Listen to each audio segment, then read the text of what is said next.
saya mungkin saya pernah mati suri, ya 7 hari rumah. Mungkin kalau katekesnya ini mati duluan saya.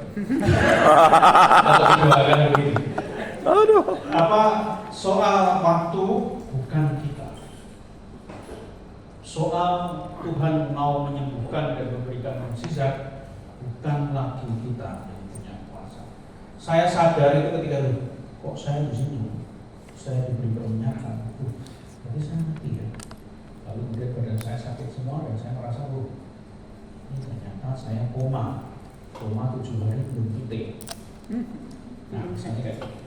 Nah, bagaimana kita menghadapi seperti ini ya didampingi, diajak berdoa rosari dan sebagainya. Lihat saya indigo. Ketika memberi peringatan, biasanya kemudian kalau misalnya terminal ya istilahnya, terminal itu sudah hampir. Nah biasanya terasa, saya terasa. Yang paling cepat 5 menit, yang berikutnya ada yang 15 menit, ada yang sampai 7 hari dan sebagainya. Di Kristus Raja Surabaya, saya pernah juga 2 tahun, saya terkena pencabut nyawa, sukses. Nah, misalnya kayak gitu. Nah, yang penting bagi saya menyiapkan keluarganya supaya tidak menjadikan peristiwa itu peristiwa manusia belaka. Itu yang kalau ya, sehingga apa? Berdoa, menyiapkan doa. Kita sendiri membawa doa. Ayo kita berdoa rosari bersama-sama. Ayo minta maaf. Minta maaf. Ini sudah tahu ya, mama pak. Ya mau minta maaf aja. Anak-anaknya, cucu-cucunya, mulai dari istrinya, minta maaf dulu.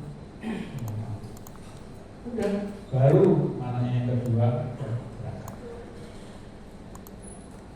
Pak D saya sendiri nunggu saya 7 hari. Ketika saya beri peringatan, baru sudah. Oh iya, ya sudah. Kadangkala kita sendirilah yang harus juga bertumbuh lewat peristiwa namanya misteri kehidupan, pinggiran kehidupan yang juga membawa kita pada iman akan baik. Ini bukan hidup kita. Ini ada yang punya bukan kita, yang punya Tuhan. Maka tidak perlu takut, tidak perlu tadi itu.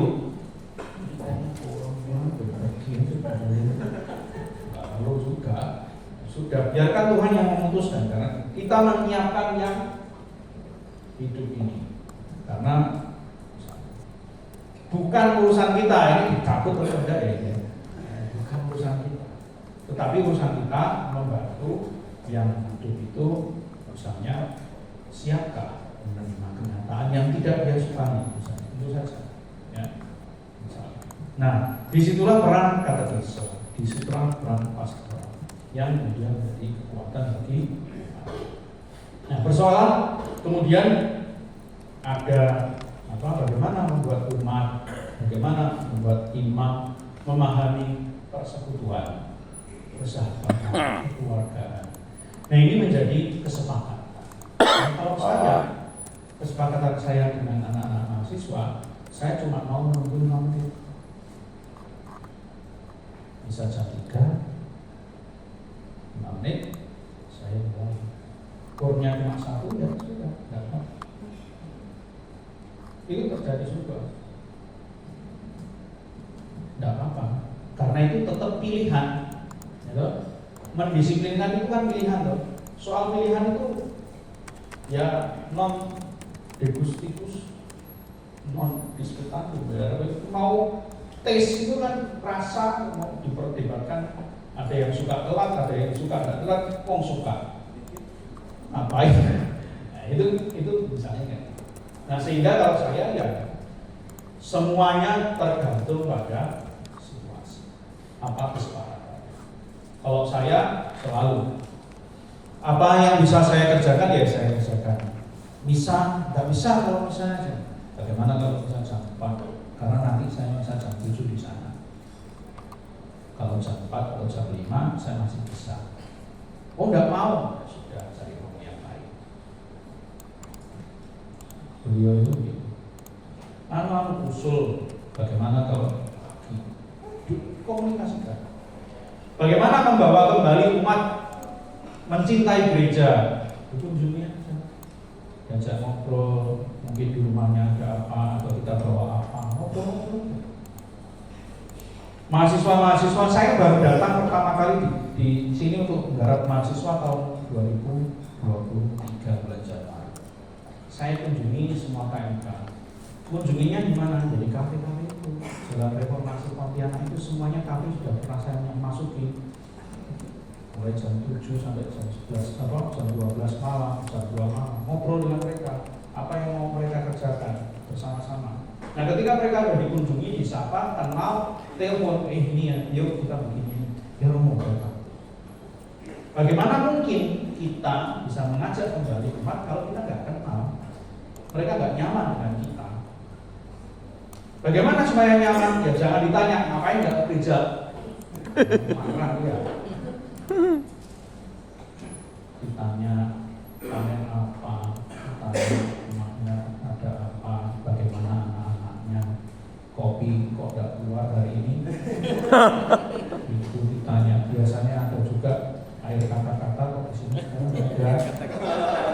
Nah, misalnya. Air kata-kata. Bagaimana kita menjadi pewarta yang air pintar hidupi dulu dari diri kita? Nggak mungkin kita membawa kabar gembira kalau kita nggak gembira dulu. Makanya saya senang dengan Monsignor Agus itu. Ya turunnya pelan-pelan ya. Oke. Oh caranya gitu. Misalnya kayak gitu. Sehingga kita bisa belajar enak aja hidup. Gak usah, maksudnya tidak usah menjadikan apa menghargai. Meskipun kita juga harus siap ya, artinya kencang gitu. Tetapi ya tetap kasih, tetap tanya Bu Kartini gitu. Saya tidak takut, tetapi saya juga tetap mengajak menjadi usaha. Karena kita keluarga. Ibu bapak sekalian, Bunda, kita dipertemukan menjadi keluarga. Saya seekor pastor ini tidak bisa seekor pastor kalau tidak ada baptisan menjadi seekor pastor. Nah, ini bukan istilahnya bukan karya kita. Pastoral counseling ini bukan karya kita, tapi karya Tuhan. Nah, persoalannya apakah kita juga mengizinkan Tuhan menyempurnakan hidup kita lewat misalnya konseling psikologi itu dimulai dari apa? Satu kata namanya psike itu apa? Jiwa. Nah kalau kita tidak digerakkan oleh jiwa, ya sudah, Emmaus juga ada. Bukankah hati kita berkobar-kobar ketika dia menerangkan tentang kita psike, jiwa kita itu. Nah, sekarang apa yang kita bawa? Jiwa apa yang kita bawa? Apa yang paling membahagiakan? Itu nanti kita dalami sesi berikutnya.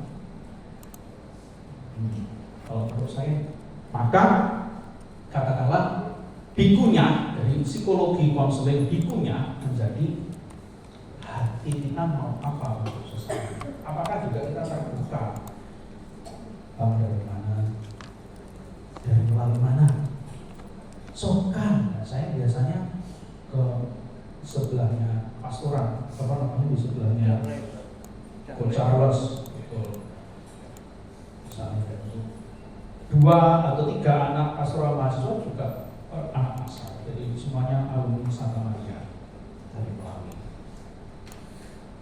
Kapan lalu ketemu dengan Pak siapa ini calon yang wakilnya Pak Adi, Pak Maling. Nah, bisa ketemunya di kafe. Saya apa ya?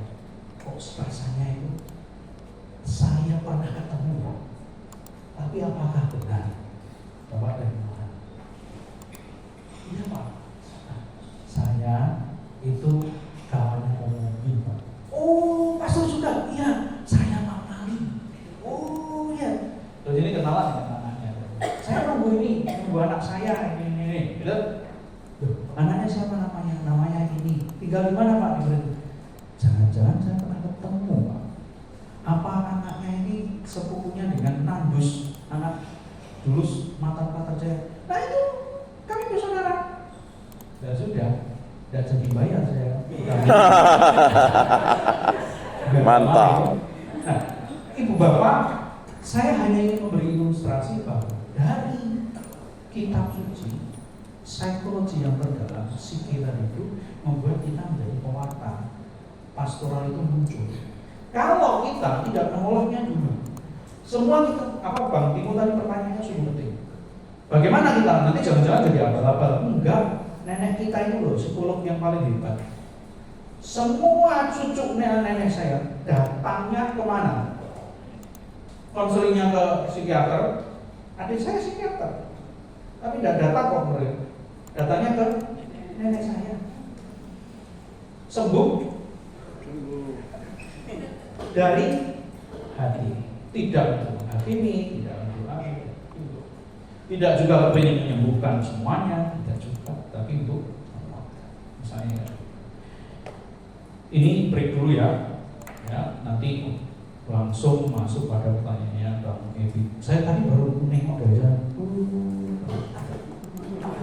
Kami dulu sama-sama di BEM-nya STT. Ada pertanyaan lagi dan sebagainya, kita serahkan. Terima kasih. Terima kasih. Kita sudah berjalan di panggung dengan kita, perjalanan kita tetapi akan semakin menarik nanti kalau kita isi dengan makanan fisik kita dulu. Kalau spiritual sudah kita lakukan, nanti bagaimana nanti kita lebih memperkuat diri dengan makanan roh hal fisik kita sehingga nanti kita lebih banyak berefleksi. Kami mohon juga kepada teman-teman supaya lebih bagus pertanyaan-pertanyaan kita berkaitan dengan hal-hal yang bagaimana pengalaman kita di lapangan, dan ini kami sudah mendengar itu luar biasa. Ini juga menjadi catatan bagi kami, catatan bagi kita bersama. Terima kasih. Selanjutnya kita istirahat sejenak. Nanti kita akan masuk pada pukul 10:30. Silakan ambil minumnya.